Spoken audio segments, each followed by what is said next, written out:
As you might imagine, a porn star takes her lingerie drawer very seriously. "This is the working lingerie desk," says Stoya, gesturing to a vintage-looking writing desk in her Brooklyn apartment. "It's for sets that are special for me but haven't been shot, things I haven't worn on camera. They live here." Up the staircase in her loft bedroom there is a similar setup, organized by color, style, and texture. "You should see it when I've had time to go through and redo it," she says, gazing at what appear to be immaculate rows of multicolored lace and tulle and mesh. "I've just had a lot going on." Stoya's is one of the most well-known and in-demand names, faces, and bodies in porn.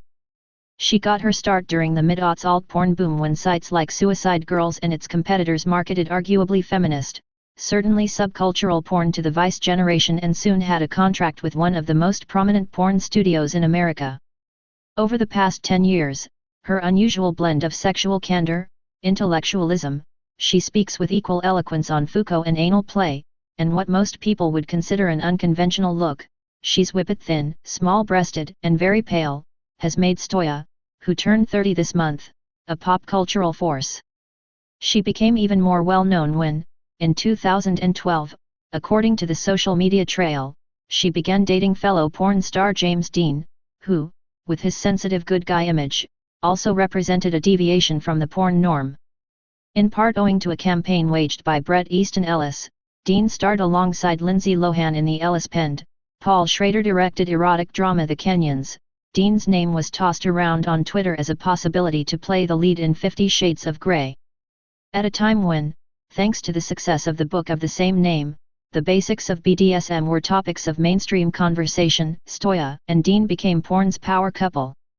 The New York Post called them the Brangelina of porn, which fit, recalls Amelia McDonnell Perry, former editor-in-chief of the Frisky, for whom Dean wrote a sex column. Their relationship was highly romanticized by their fans. "I mean, it was porn's version of romantic," he would say things in the press like "her asshole belongs to me," where it's like, well, I wouldn't put that on a card. But something about it really appealed to the public. Even well after the couple ended their 2-year-plus relationship and stopped filming scenes together, you'd still see heartbroken fans posting old photos of the pair and calling for a reunion.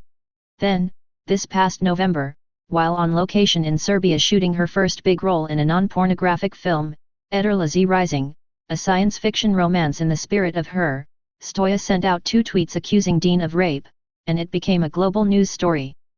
In the weeks and months that followed, 12 other women came forward with accusations of assault, abuse, or threatening behavior, and multiple porn studios cut ties with Dean, who has maintained his innocence and has not been charged with any crimes. After the tweets, Stoya attempted to go back to business as usual.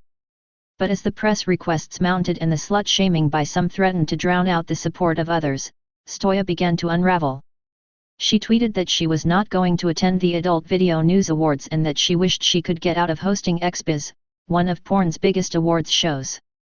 She also announced that she was turning over her stake in Trenchcoat X, the progressive porn startup she had launched in 2015, to her co-founder, Caden Cross. Then she began musing, again, on Twitter, about whether she even wanted to be this person known as Stoya anymore. Stoya stands at the breakfast bar in her kitchen, lights a parliament, and grinds beans for coffee. She has on black leggings so well worn they're almost sheer and a thin grey tank top. A tuft of dark hair demurely pokes out from her armpit as she opens the fridge in search of dulce de leche flavor Coffee Mate, her favorite. "What I'm doing right now is lying fallow, like a field, or hibernating like a bear existing in a rest state," she tells me of her self-imposed exile. "But also trying to figure out how much of myself as a human I am willing to risk. Do I want to keep investing my own time and effort in Stoya as the person in the world that other people put things onto? Because the weight of that could conceivably pass the limit of what I'm willing to go through with the resources I have at my command." Stoya was 19 when she shot her first porno. June 6, 2006, she recalls. "But I had already been posing for nude photographs, and go-go dancing, and doing a very bad job at trying to be a pro-dama, for a couple of months." Stoya, whose legal name is Jessica, and who in her private life goes by both, was living in Philadelphia then. The year prior, her roommate, an amateur photographer, was contacted by one of Suicide Girl's competitors, Razor Dolls, wondering if he might be interested in taking some shots for the site. The catch: he needed to find his own models. He comes into the living room, and I'm sitting there in, like, a Technicolor fishnet shirt, a pair of fishnets that I had cut a neck hole in with band-aids over my nipples, Stoya remembers. And he's like, "Here's the situation, you don't mind being naked, right?"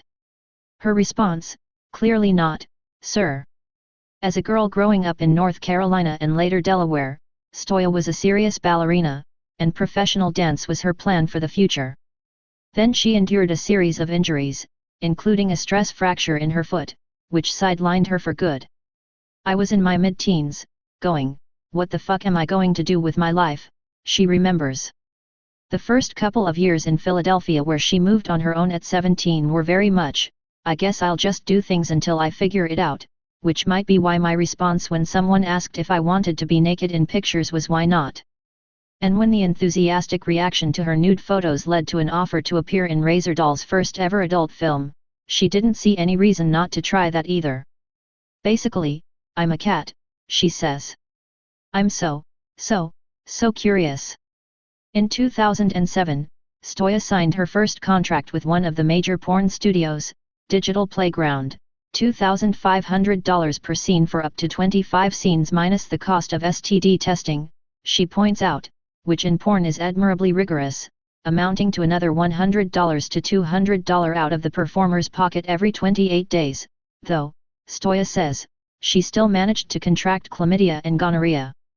She was 21 years old, meeting with digital executives who were telling her, "We're going to make you a star," she remembers.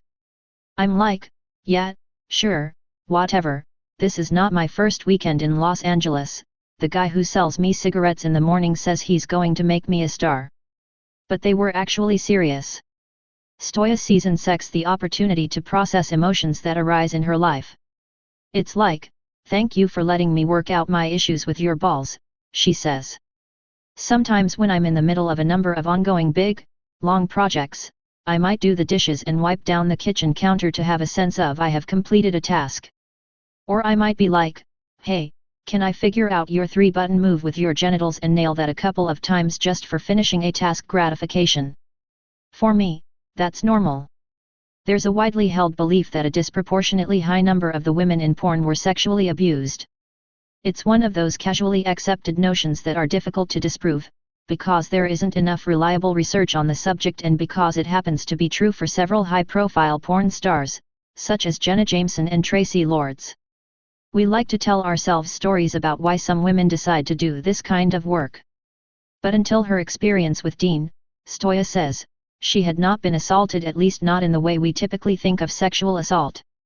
"When I was 17, I would walk around in these enormously baggy army pants and a big baggy sweatshirt and no makeup and definitely not sexy hair, kind of smelly, and I still got harassed and groped," she recalls.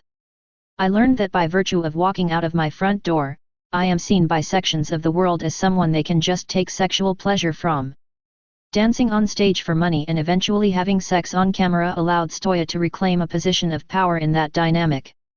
"I was like, at least when I'm being looked at and sexualized, it is under my conditions, and if somebody says something to my face, instead of having to hustle past them on the sidewalk and hope they don't grab me, I can say, 'Bouncer.' Instead of just having this done to me and me getting nothing out of it, I get a paycheck." That's not to say Stoya doesn't enjoy her work. Her signature performative skill, the thing that makes a scene starring Stoya different from a scene starring anyone else, is the elation she expresses when having sex. In nearly all her performances, there's a moment when she starts to laugh. It's not coquettish. It's not goofy. It's not embarrassed. It usually comes as the actions of her partner or partners are starting to really turn her on. The sound Stoya lets loose is a sort of primal giggle of pure pleasure. In a world that exhibits at best a complicated relationship with pleasure, especially female, especially sexual, modeling that kind of unequivocal, physical joy is itself a radical act. Particularly when contrasted with the grotesquely vacant cum shot montages that characterize so much of corporate porn, it's also intensely hot. I'm so turned off by 99.9% of all the porn out there because you just have the feeling that these people are completely checked out, and that's not sexy to me, says the writer and musician Amanda Palmer, who cast Stoya as her love interest in a recent video. To me, sexy is the Stoya style, where you're actually in the room with the person, feeling the feels. Among the most viewed clips of Stoya is the first episode of a series called Hysterical Literature, in which women read from a literary work of their choosing while being stimulated with a vibrator under a table. There's no lingerie, no story, no music, no dim lighting, there isn't even any nudity, just a 6-minute shot of Stoya's face as she reads and, eventually, reaches orgasm. A screenshot of the look on her face as she climaxes, eyes closed, head tilted back, throat exposed, her pale hands grasping at the table, is among the most popular gifs of her available online. More than the alt girl with the armpit hair and the nipple piercings, this is Stoya's brand, real pleasure. Many anti-porn activists argue that one of the reasons porn is destructive is because it warps reality in a way we're not always conscious of. It manufactures unrealistic expectations of how people having sex are supposed to look, and how the sex they're having is supposed to go, ultimately deepening a sense of collective alienation. Stoya works in the realm of fantasy, for sure. Like any other porn star or porn director, her clips are edited, so you're not seeing the in-between awkwardness of adjusting to a new position. But everything else from her body to her orgasm is real, and deliberately so. She has refused offers from Digital Playground to have her breasts enhanced and for most of her career has displayed a relatively full bush. She is upfront with her fans about the fact that, yes, she has periods. When an Instagram post about her Diva Cup elicited EOS, she responded, "You can find on a tube site, HD video showing the interior of my rectum. But periods? How disgusting."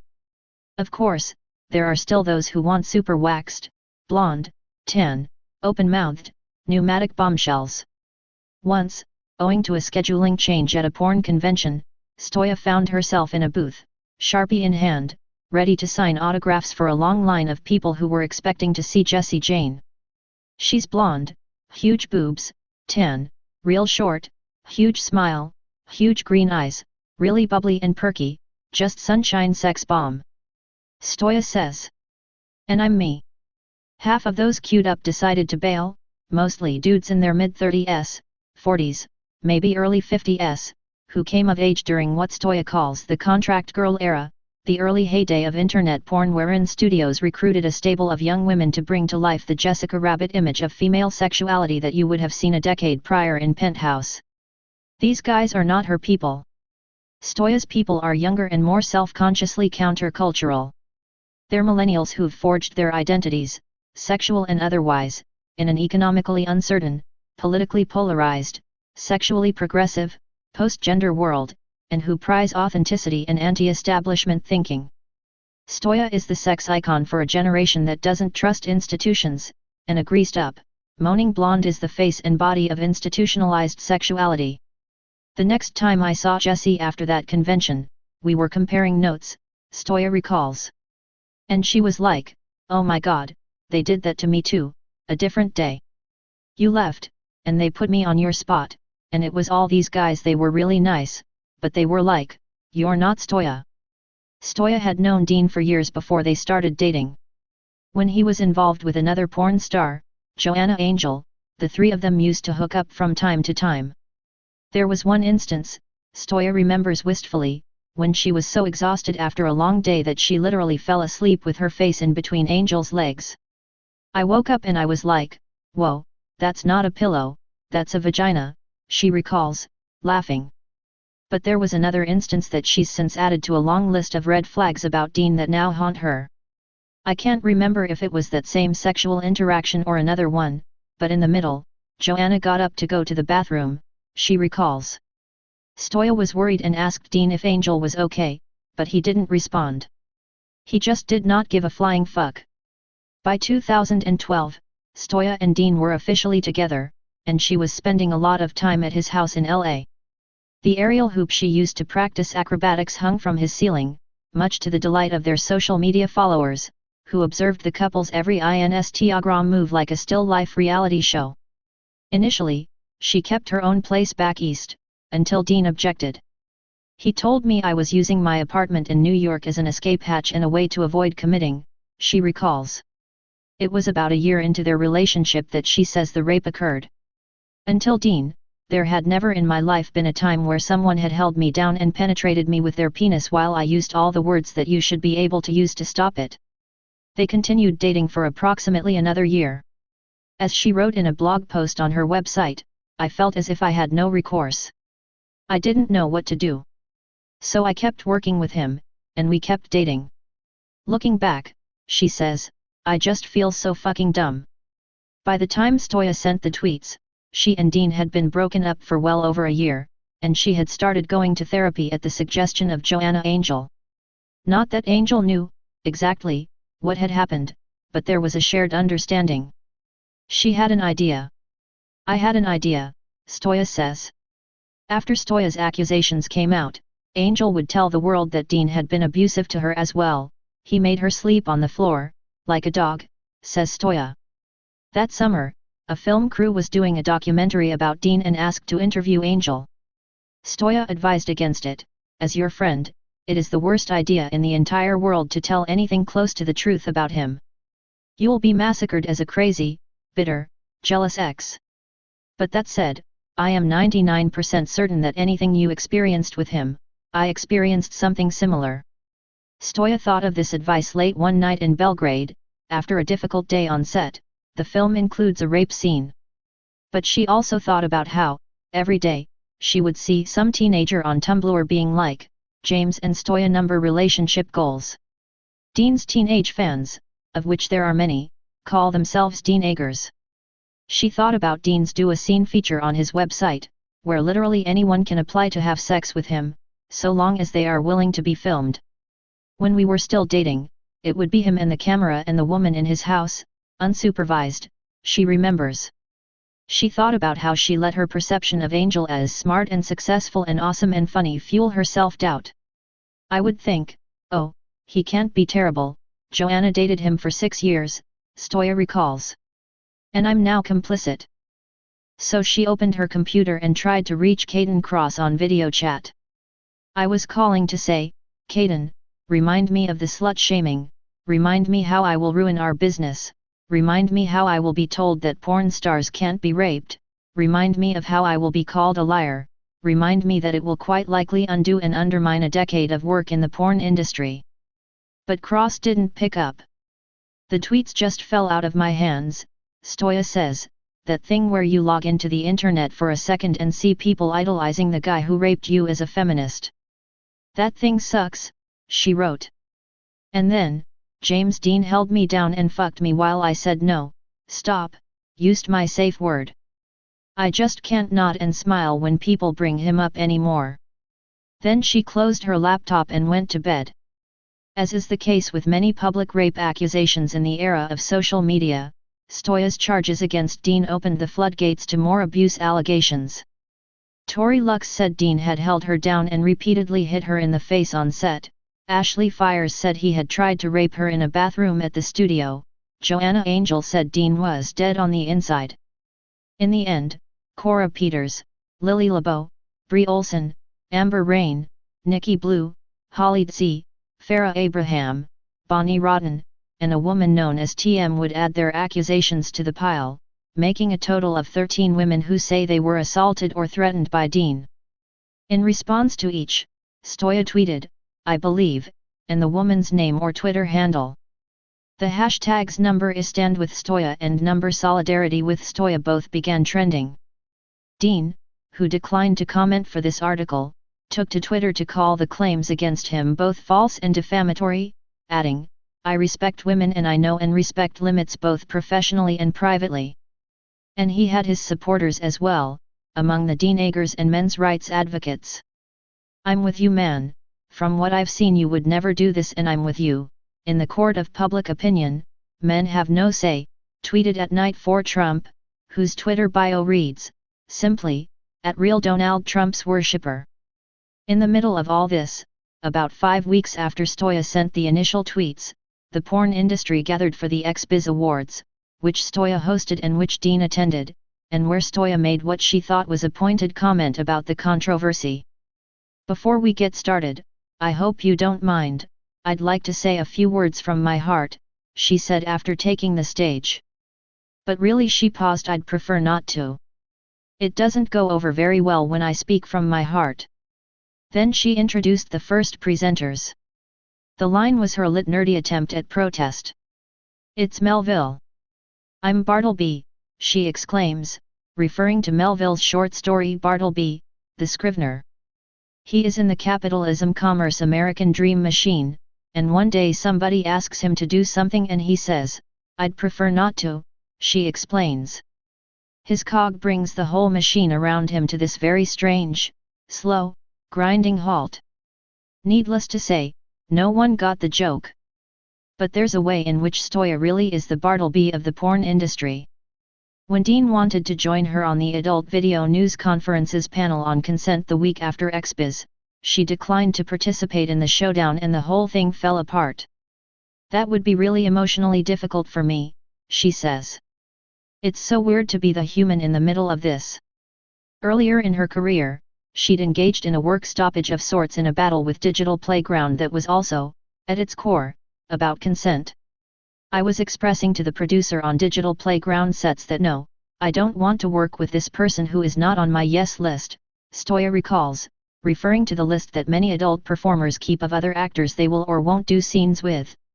"And he was like, well, I mean, you could be working at Walmart." That's when she called a lawyer. Digital Playground declined to comment.